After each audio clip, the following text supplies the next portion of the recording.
మూలధనం పెట్టుబడి. మీరు ఎప్పుడు మేము మూలధనం పెట్టుబడి అసలు మీరేం శాశ్వతమైన పనులు చేయరు అని అంటారు కదా.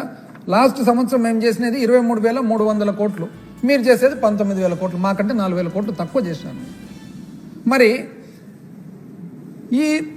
అంటే మేము ఈ పరిధిలోనే మాకెంత వచ్చింది గ్యాపు? 2,35,000 కోట్లల్లో మేము జీతాలు, పెన్షన్లు, వడ్డీలు తీసేస్తే 1,09,000 కోట్లు గ్యాప్ ఉంది. మీరు 2,45,000 కోట్లలో మీరు జీతాలు, పెన్షన్లు, వడ్డీలు తీసేస్తే 1,07,000 కోట్లు ఉంది గ్యాపు.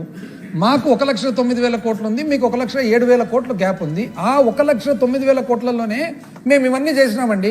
జగనన్న అమ్మఒడి చేసినాం, జగనన్న వసతి దీవెన చేసినాం, జగనన్న విద్యా దీవెన చేసినాం, జగనన్న విదేశ విద్యా దీవెన చేసినాం, జగనన్న వైఎస్ఆర్ రైతు భరోసా చేసినాం, వైఎస్ఆర్ 0 వడ్డీ పంట రుణాలు చేసినాము, వైఎస్ఆర్ ఫ్రీ క్రాప్ ఇన్సూరెన్స్ చేసినాము, ఇన్పుట్ సబ్సిడీ చేసినాము, మత్స్యకార భరోసా చేసినాం, 0 వడ్డీ చేసినాం, పెన్షన్ కానుక చేసినాం, చేయూత చేసినాం, ఆసర చేసినాం, నేతన్న నేస్తం చేసినాం, జగనన్న చేదోడు చేసినాం, వైఎస్ఆర్ లా నేస్తం చేసినాం, వాహన మిత్ర చేసినాం, ఆరోగ్యాసరా చేసినాం, ఈబీసీ నేస్తం చేసినాం, ఆరోగ్యశ్రీ చేసినాం, కళ్యాణమస్తు, షాదీ తోఫా హౌసింగ్ చేసినాము, జగనన్న తోడు చేసినాం, జగనన్న తోడు లోన్స్ చేసినాము, గోరుముద్ద చేసినాం, సంపూర్ణ పోషణ చేసినాం, విద్యా కానుక చేసినాము, ట్యాబులు పంచినాం.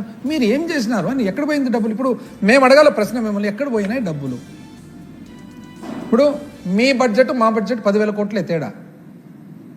జీతాలు, పెన్షన్లు అండ్ వడ్డీలు లెక్కేస్తే ఇంచుమించు దగ్గరలో ఉన్నాం. 1,00,000 కోట్లు అప్రాక్సిమేట్గా మేము వేరే ఖర్చు పెట్టాం. మీరు ఎక్కడ ఏం చేస్తున్నారు? మాకు మీకు ఒకటి, మీరు 1,000 రూపాయలు పెన్షన్ పెంచినారు, ఎవరికి? వృద్ధాప్య పెన్షన్. కానీ బ్యాలెన్స్ అంతా ఎక్కడ పోయినట్లు? ఒక్క స్కీమ్ లేకుండా. అంటే నిజం చెప్పాలంటే మేము ఇన్ని స్కీములు చేస్తే ఆ అన్ని స్కీములు మీరు చేయనందువల్ల మీకైతే సేవింగ్ కదా అది. మేము ఎక్కడి నుంచి తెచ్చినట్లు? మీరన్నా సంకీర్ణ ప్రభుత్వం, మాది సంకీర్ణ ప్రభుత్వం కూడా కాదే. ఇది ప్రజలందరూ కూడా ఒక్కసారి చూడాలా. అసలు మేము అడగల ప్రశ్న, మీరు కాదు అడిగేది, మేము అడగల.